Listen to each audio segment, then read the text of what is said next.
Hello students, आज हम पढ़ेंगे रिप्रोडक्शन इन वोल्वॉक्स। देखिए हमने है ना वोल्वॉक्स की जो सेल स्ट्रक्चर वगैरह सब देख ली थी। अब हम देखेंगे रिप्रोडक्शन मतलब जनन। ठीक है, वोल्वॉक्स में जो रिप्रोडक्शन है वो दो प्रकार से हो सकता है।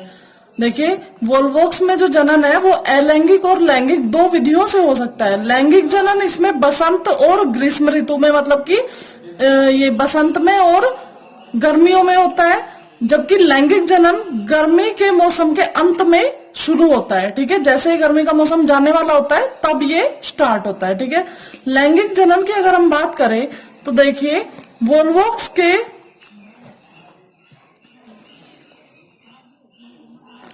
वोल्वॉक्स का जो पिछला वाला भाग होता है, वोल्वॉक्स की एक जो कॉलोनी होती है उसका जो पिछला पार्ट है उसमें क्या है, जनन कोशिकाएं होती है। ठीक है, देखिए ये कोई वोल्वॉक्स कॉलोनी है, इसके अग्रभाग मान लो ये है, तो इसके पीछे वाले भाग में जनन कोशिकाएं देखने को मिलेंगी। ठीक है, और जनन कोशिकाओं में क्या, गोनेडिया या एनिसेक जीवक, मतलब जनन कोशिकाएं जो होती है उनको हम क्या बोलेंगे, गोनेडिया। ठीक है, और ये गोनेडिया क्या करते हैं, अलैंगिक जनन करते हैं। ठीक है, देखिए गोनेडिया क्या है, अन्य से बड़ी व सघन जीव द्रव्य युक्त होती है। जो नॉर्मल जो वोल्वॉक्स की कॉलोनी में सारी कोशिकाएं मिलेंगी उसमें से जो गोनेडिया होंगी वो सामान्य की तुलना में ज्यादा बड़े साइज की मिलेंगी, और उनके अंदर जो पाया जाने वाला जीव द्रव्य होगा वो भी डेंस होगा या सघन प्रकार का होगा। ठीक है, गोनेडिया में केंद्रक उपस्थित होता है। इसके अलावा इसमें आइस्पोट और फ्लैजिला दोनों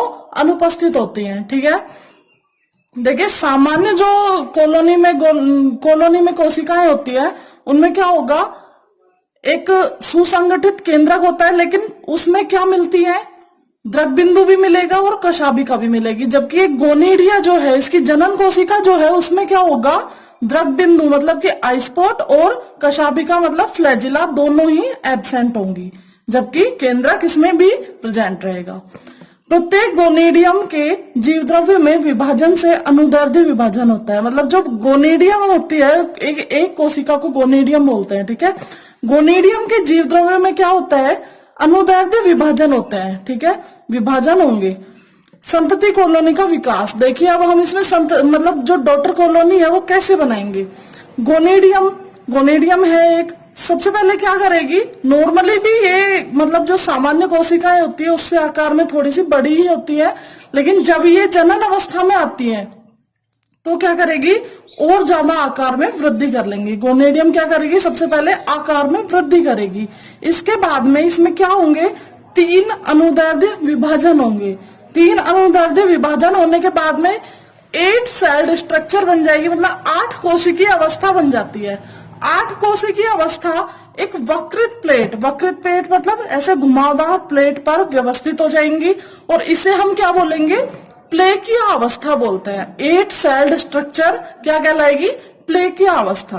ठीक है, इसमें क्या होगा, एक अनुदैर्ध्य विभाजन होगा और 8 से कितनी, 16 कोशिकाएं बन जाएंगी। ठीक है, अब ये 16 कोशिकाएं क्या होगी, खोखले गोलक के रूप में व्यवस्थित, एक खोखले गोलक के रूप में व्यवस्थित हो जाएगी। मतलब ये एक मतलब जो गोला है उसके किनारे किनारे सारी ये कोशिकाएं अरेंज हो जाएंगी। ठीक है, गोलक के अग्र ध्रुव पर एक छिद्र होता है। ये जो गोलक है उसके जो अगला वाला हिस्सा है उस पर क्या होगा, एक छिद्र है, मतलब कि ये खुला हुआ रहेगा।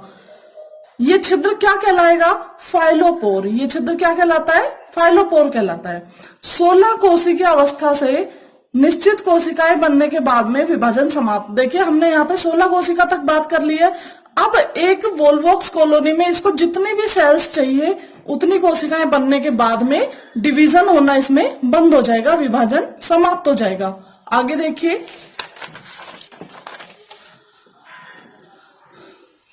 अभी इस अवस्था तक कोशिकाएं नग्न तथा एक दूसरे के संपर्क में होती है। देखिए हमने पहले जब इसकी कोशिका संरचना पढ़ी थी तो हमने देखा था इन कोशिकाओं के ऊपर एक एनवलप होता है, एक जो लेयर होती है। ठीक है, लेकिन इस अवस्था तक जब ये डॉटर कॉलोनी बन रही है तो इसमें अभी क्या है, इसमें कोई भी इसके ऊपर आवरण नहीं है और ये एक दूसरे के सीधे ही संपर्क में है। ठीक है, सेल्स की अग्र नुकीला भाग गोलक के केंद्र की ओर, देखिए एक जो कोशिका है वो कुछ इस प्रकार की होती है। तो इसका जो ये नुकीला वाला भाग है ये होगा गोलक के सेंटर की तरफ, केंद्र की ओर। ठीक है। सामान्य विन्यास प्रतिलोमन के बाद जो मतलब परिपक्व कॉलोनी होती है उसमें क्या होता है, ये जो नुकीला सिरा है ये इस साइड होता है, मतलब कि बाहर की तरफ होता है इन नुकीले सिरों का मतलब जो दिशा होती है। तो ये अभी डॉटर कॉलोनी है, इसमें क्या है, इनके सिरे जो नुकीले सिरे वो केंद्र की तरफ है, जबकि जो एक मतलब परिपक्व कॉलोनी होती है उसमें बिल्कुल उल्टा विन्यास पाया जाता है। तो ये क्या होगा कि भाई इसमें सामान्य विन्यास प्राप्त करने के लिए इसमें प्रतिलोमन होता है, मतलब कि ये पूरा इन्वर्ट हो जाएगा, इन्वर्जन हो जाएगा। इसका कैसे हो जाएगा, देखिए प्रतिलोमन होता क्या है देखेंगे। प्रारंभ में गोलक के पिछले भाग में संकीर्णन, ये जो हमने एक गोलक दिखाया है इसका पिछला भाग जो ये है इसमें क्या होगा, यहां से संकीर्णन होना चालू हो जाएगा। ठीक है।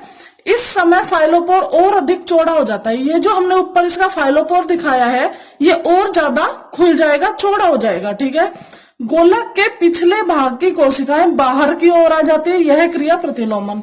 देखिए ये जब आगे की तरफ चलना स्टार्ट करेगा तो ये एक स्थिति ऐसी आएगी कि ये पूरा उल्टा हो जाएगा। ठीक है। और ये जो नुकीले सिरे हैं ये कहाँ आ जाएंगे, बाहर की तरफ आ जाएंगे, और ये क्रिया क्या कहलाएगी, प्रतिलोमन कहलाएगी। कोशिकाओं का अगला भाग जो केंद्र की ओर था सिनोबियम की परिधि की ओर आ जाता है। देखिए हमने बताया कि इसके जो नुकीले सिरे थे केंद्र की ओर थे, अब क्या कहाँ आ गए हैं, ये नुकीले सिरे जब ये पलट जाएगा तो ये सब इस साइड आ जाएंगे, मतलब परिधि की ओर आ जाएंगे। प्रतिलोमन तक संतति की सभी कोशिकाएं नग्न व अकशाभिक, इस स्थिति तक भी इसमें कोई कशाभिका का निर्माण नहीं हुआ है। ठीक है। इसके बाद ये जिलेटिनी कोशिका भित्ति तथा कशाभिकाएं बनती है। इसके बाद जब इसका इन्वर्जन हो चुका होता है, प्रतिलोमन हो चुका होता है, अब इसके ऊपर क्या आएगी, जिलेटिनी, हर एक कोशिका पे क्या आ जाएगी, जिलेटिनी कोशिका भित्ति आ जाएगी और इनमें कशाभिकाओं का, फ्लैजिला का निर्माण हो जाएगा। ठीक है। अतः एक गोनीडियम की कोशिका भित्ति के अंदर एक नई संतति कॉलोनी का निर्माण होता है। देखिए हमने एक गोनीडियम कोशिका से पूरी संतति कॉलोनी बना दी है। अब जब तक ये गोनीडियम कोशिका क्या मतलब इसका विघटन नहीं होगा, ये टूटेगी नहीं, तब तक ये संतति कॉलोनी बाहर नहीं आएगी। तो इसका मतलब क्या हुआ, एक गोनीडियम कोशिका के अंदर ही एक नई पुत्री कॉलोनी का निर्माण हो चुका है। ठीक है। एक जनक कॉलोनी में एक से अधिक संतति कॉलोनी का निर्माण हो सकता है। भाई एक जो जनक कॉलोनी है उसके अंदर बहुत सारी गोनेडियम हो सकती है और एक एक गोनेडियम के अंदर अलग अलग डॉटर कॉलोनी बन गई है। इसका मतलब हम क्या बोल सकते हैं, एक पूरी जो मतलब परिपक्व कॉलोनी है या फिर कॉलोनी है उसमें क्या है, एक से अधिक संतति कॉलोनियां बन सकती हैं। ठीक है। इसके बाद जनक सिनोबियम के विघटन से इनका विमोचन होता है। मतलब जिस